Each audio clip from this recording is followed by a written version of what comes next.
मोहम्मद रफी यांचं जन्मशताब्दी वर्ष आहे। प्रतिभा खूप महान होती, अतिशय विनम्र गायक।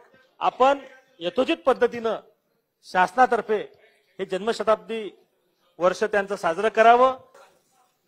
सन्माननीय रणधीर सावरकर साहेबांनी अतिशय चांगला मुद्दा या ठिकाणी उपस्थित केलाय। ही गोष्ट खरी आहे की भारतामध्ये जे काही वेगवेगळ्या गायकांच्या बद्दल आपण जेव्हा विचार करतो तर त्याच्यामध्ये एक अजरामर नाव हे मोहम्मद रफी साहेबांचं आहे आणि फार कमी वयात ते खरं म्हणजे आपल्यातनं गेले। मला असं वाटतं ते वारले तेव्हा 50-55 वर्षाचेच ते होते, पण या छोट्याशा त्यांच्या वयामध्ये देखील 7000पेक्षा जास्त गाणे मला असं वाटतं ते गायलेले आहेत।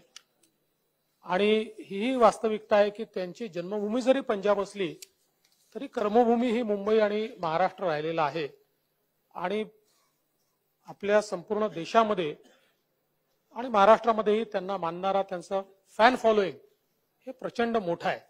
त्यामुळे अशा या अतिशय प्रथित यश आणि गुणी गायकांचं जन्मशताब्दी वर्ष येत आहे। आता रणधीर भाऊंनी जी मागणी केली आहे त्याप्रमाणे निश्चितपणे सांस्कृतिक विभागाला सांगण्यात येईल आणि या जन्मशताब्दीच्या निमित्ताने त्यांचं काही रिकॉग्निशन होईल, त्यांच्या कार्याचं रिकॉग्निशन होईल, अशा प्रकारचा कार्यक्रम हा शासनातर्फे घेण्यात येईल।